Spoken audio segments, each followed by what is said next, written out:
Hey guys, I got a nice quick one here. 2007 Ford F150 5.4. These lovely things. Customer complaint is just that it's not running very good. Not quite a dead miss or anything like that. You don't really know what it is just yet, but do a code scan and you can read that P0305 Cylinder 5 misfire, as well as it had the P0316 misfire detected on the first 1,000 RPMs. So go through on the misfire graphic, and sure enough, cylinder 5 is the one that's contributing. It's definitely not a dead miss by any stretch of the imagination, but it's about the only one that's consistently showing blips. So we know we're going for cylinder 5. So first things we do, we start with whatever's easiest and most common. You grab the coils, just swap the two. Double check it, fire it back up, wait for the misfire graphic to start updating. Does it follow the coil? And it doesn't. So we're not looking at a coil. These things fail all the time. So we carry on. We do the scary thing. Where did I put it? Yeah. Pull a spark plug. I guess before this, one of the quick things you can do is, just while it's running, you listen to it. It sounds okay for one of these. You put your foot all the way down, fire it up, listen to it crank. Sounds fine, doesn't sound like a low compression issue. So I pull out one of these spark plugs because it is at 150,000 kilometers. So if they are original, then yeah, they would be due. I don't know how well that'll show, but there is anti-seize on there.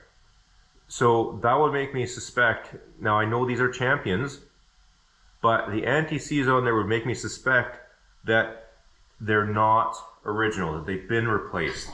And if we grab our checker, we look at it, hopefully you can see that, it's right around 50,000. Now these new were say 44,000 or so. So I wouldn't call it blasted out. It's definitely not original. I don't see anything on the porcelain. Electrode's not bent. This is one of the single electrode style. It's not the double like on the real ugly ones. I believe these ones break as well, but this one came out, so hallelujah. But either way, what I'm getting at is I don't think this spark plug's going to change it. I'm not even going to bother swapping another one or putting a new one in there. I'm going to carry on. Now, the whole point that I wanted to make this video on is the next thing you go for is a fuel injector. There's all different kinds of things you can do. Typically, you get something like this guy right here, right? Your fuel injector buzzer, right? You hook this up to power and ground. You plug this into your fuel injector. You hook up a fuel pressure gauge. So you turn the key to the on position so that the fuel pump primes. You look at your maximum fuel pressure. Then once this is hooked up, it buzzes it for a certain amount of time. You watch how much it drops. You do your math. You find out how much PSI that fuel injector dropped. And then you compare it to the others. Then you can see the flow, relative flow of them. So, and they all should be within a PSI or two of each other. So you can do that. And on this particular one, they do have a electronic a fuel rail pressure sensor. So you can see that with your scan tool, you'll get a PID. Now on these, I believe when you look them up, I believe they give you kind of a weird reading that it's reference to atmospheric or maybe vacuum. I can't remember the reading on them, but on these earlier ones, I don't think they tell you straight PSI. I'm not exactly sure, but you can kind of compare them. You can go off of that. Easier than splitting the rail and hooking your gauge up in there. However, there's a thing that you can do before that, and this is the point of why I wanted to make this video. If you watch a lot of YouTube videos on electronics and diagnosing, you'll hear over and over and over people slamming on checking resistance. And that's true to a point. So resistance is not everything. The problem with resistance is if you have a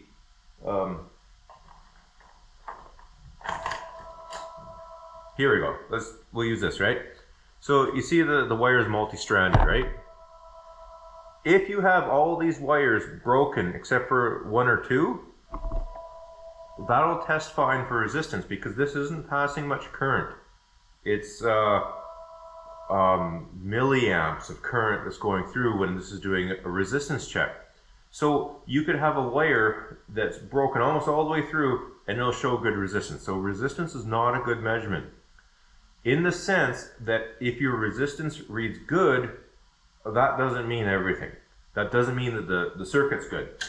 The other problem with resistance is in order to test resistance, stuff tells you to open up both ends, right? A lot of times that includes, disconnecting the connector on the computer, finding the pin, finding the computer. So this one here is relatively easy to do, but not all of them are. And then you unconnect both ends and you test the resistance of the wire from one to the other, right? That's what the factory flowcharts will tell you to do. You know what? That's time consuming. So a lot of videos, a lot of people will say, you know what, resistance bad, and you start thinking that. Well, don't neglect resistance as a quick check. If it gives you a good resistance, that doesn't mean it's a good part or a good circuit. But if it's right there and it only takes 2 seconds and you see a bad value, you know it's bad. There's no ifs, ands, buts about that. So hopefully I can prop this up in a way. Hopefully you guys can see that. But sure enough, it was a bad fuel injector. And this is all I did. Is I put my leads across there. And as soon as I get them to make a touch. And there you go, you're at 39.5 ohms of resistance. Well, I don't even bother looking that up. I don't need to look up a resistance spec. That's bad. The way I remember it is a 10 to 1, roughly. Just from, doing Labscope testing and current ramping of stuff. A coil is going to use roughly 10 times the amount of current as a fuel injector.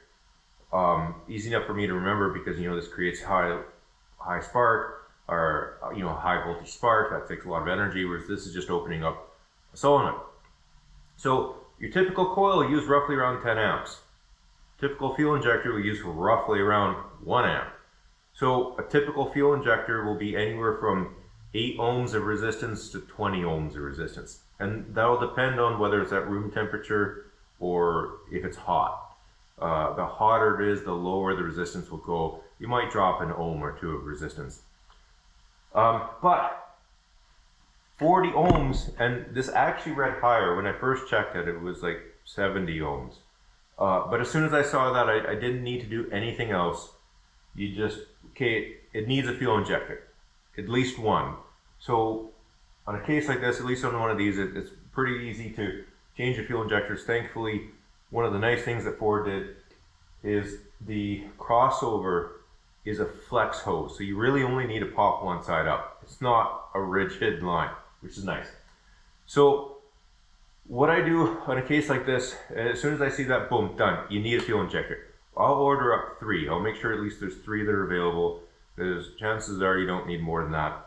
And once I pull it off, because normally you have to pull the whole rail up, normally it's underneath a plenum. Again, this one's really easy to do. So I'll order a bunch and I'll check them all individually. You know what, I'm not going to go through and do this. We only got a code from one of them. So for sure I'm going to change this one, and I'll go around and I'll just check the resistance of all of them. If I see any that are, a few ohms out, more than half of an ohm difference really, I'm going to change those too. But in this one here, I only saw one. Now, if you're not familiar with checking the resistance or what the resistance values should be, you got a whole bunch of other parts there, right? And just go around and check those. Now, if I can, let me make sure you can see that.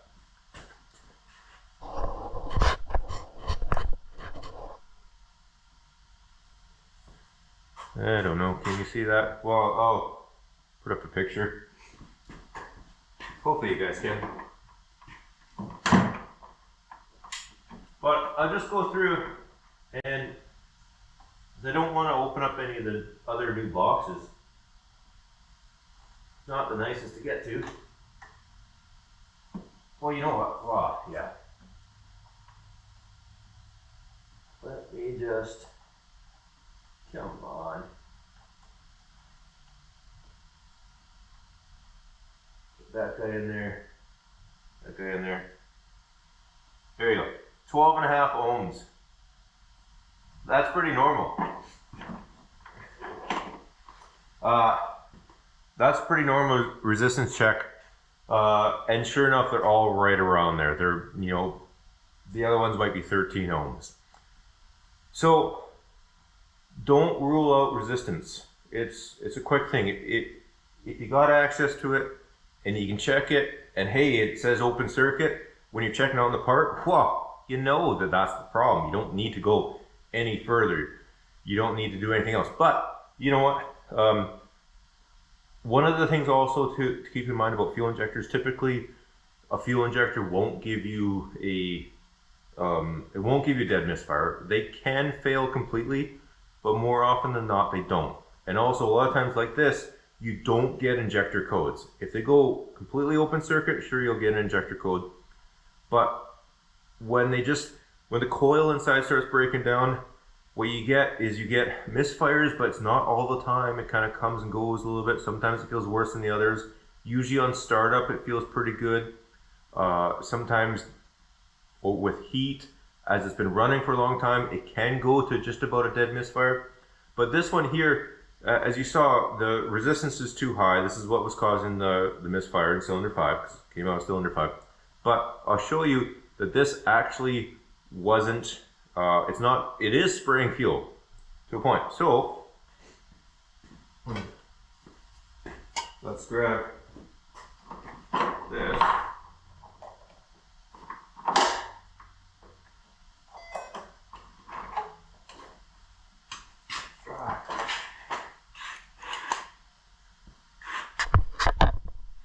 Can you guys still see that? Hopefully. So, do a very scientific check here. Whoa! I envisioned that working better.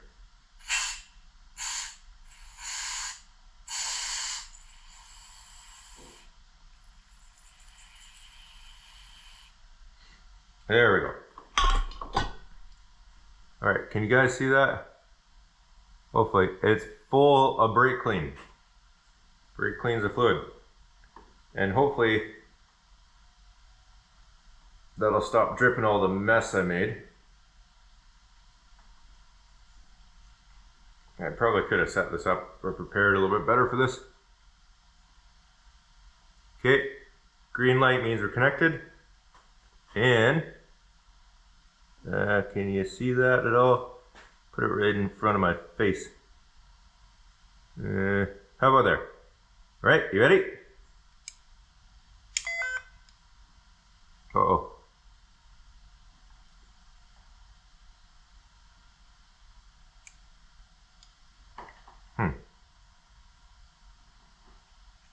It's worked earlier. Yeah.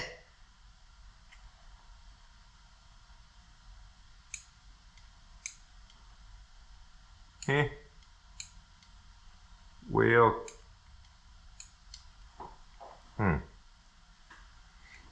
This sucks. Okay, so when I tried to use my power probe, of course this time around it didn't work. When I tried it before filming, it did work. Isn't that always the way it goes? So keep in mind these are just solenoids. They're just flow solenoids, so really it's not any different than a transmission shift solenoid or a variable valve timing oil control solenoid. This guy here, you supply power and ground, it should just go right open and it should just dump anything that's in there, right? But keep in mind this is bad. If I were to measure it right now, as soon as I get this guy out, I don't know if you'll be able to see that or not. I don't know if I'll be able to see it. Can you guys see that? 45 ohms. I just lost it. I'm losing it, man. Isn't that always the case? 45 ohms. Hopefully you can see that. Perfect. So yeah, so this guy's bad. So my suspicion is when I was putting the full power to there, the coil inside here was just opening up and it wasn't working, of course. As it wasn't working in the vehicle anyways. So let's try it again, because I got my buzzer for doing the fuel injector drop testing, right? So it buzzes them for a very specific amount of time. You can hook up your fuel pressure gauge, kind of record the max pressure when you prime the pump. Take note of that, then you buzz the injector, do the math, see how much it dropped, and compare that to all of them, right? And then you can tell which ones are bad. They all should be within a PSI or 2 of each other. So since this guy is not powering it solidly and it's a buzz, it should still work. It was working earlier. So we got our fuel in there. Brake clean, of course. And can you see that? Hopefully. Here we go. Yeah. Uh-oh. Now it stopped flowing. So, let me just wake you back up 1 second. Alright, so this is a lesson to be learned on these things. This sort of thing actually kind of caught me before when I was doing Labscope testing on an injector. You can hear that buzzing, right? But nothing is flowing. There's still, plenty of fuel in there. So if we go like this to show you, hopefully you can see that, right? Plenty of fuel in there. You heard it buzzing. Now some old school guys, what they'll do is they'll just kind of go around, when stuff's running, they'll listen to see if something's clicking away, an injector. You can put a stethoscope on there, or do the super old school trick just with a screwdriver, right? Well, in this case here, you'd hear it clicking away, but it ain't squirting.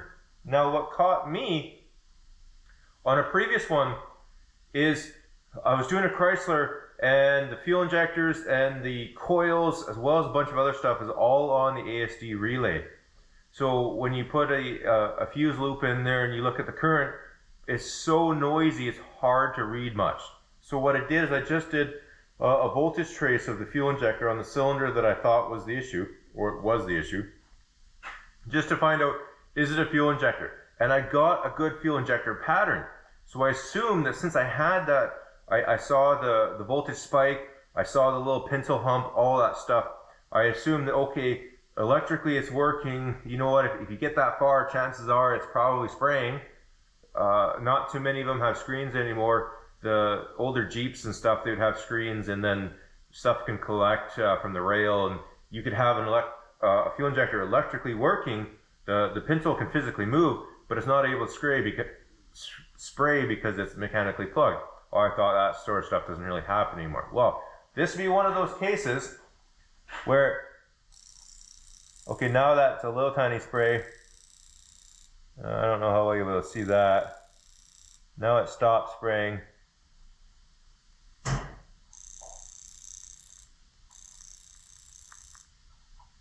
Now, of course,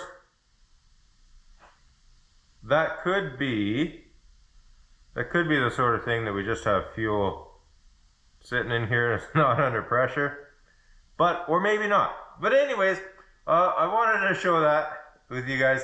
I thought that was pretty cool. It's squirting, and let's see if I can't get this back in there. Now, is that going to tell you anything? No, of course not. You're never going to be able to know if that's a proper amount to spray or not. It's kind of a useless test, or just something to have fun with, right? Now let's try it on this other one here that at least resistance wise shows that it's good. At least better than this, that's for sure. I need to adjust my connector. This connector here I use for everything. I really should just hardwire it in. The connector that comes with this OTC tool you never use for anything, so should hardwire it in, but I never do. What do you do? Alright, so this is the one that reads, resistance wise, reads right at like 12 ohms. So let's see if that shows any better.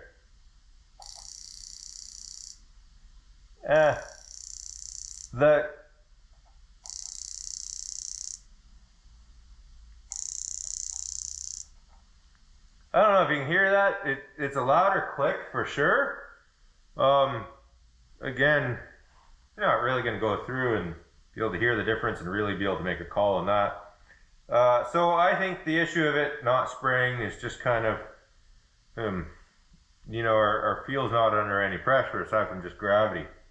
That's not enough. So even this one that read okay, now mind you, this has been sitting in my toolbox for a few years, so it could be all varnished up inside, but still, does that tell you anything? Not really, but it's fun to play around once in a while. You gotta have a good time. Not everything's just getting work done on crusty old rust buckets like this. But anyways, I just want to share that with you. I thought it was kind of neat. And yeah, the moral of this story is don't overlook simple things like just doing a quick resistance check. If you're there, you know what? If you get a good reading, that doesn't mean that the injector's good. But if you get a bad reading, you don't need to do anything else. It's junk. Get a new one. But anyways, hopefully you guys found this interesting. Maybe learned a thing or two. I learned a thing or two along the way recently with fuel injectors. Don't overlook things. Don't get carried away. And yeah, what can you do? Anyways, we'll catch you in the next one. And thanks for watching.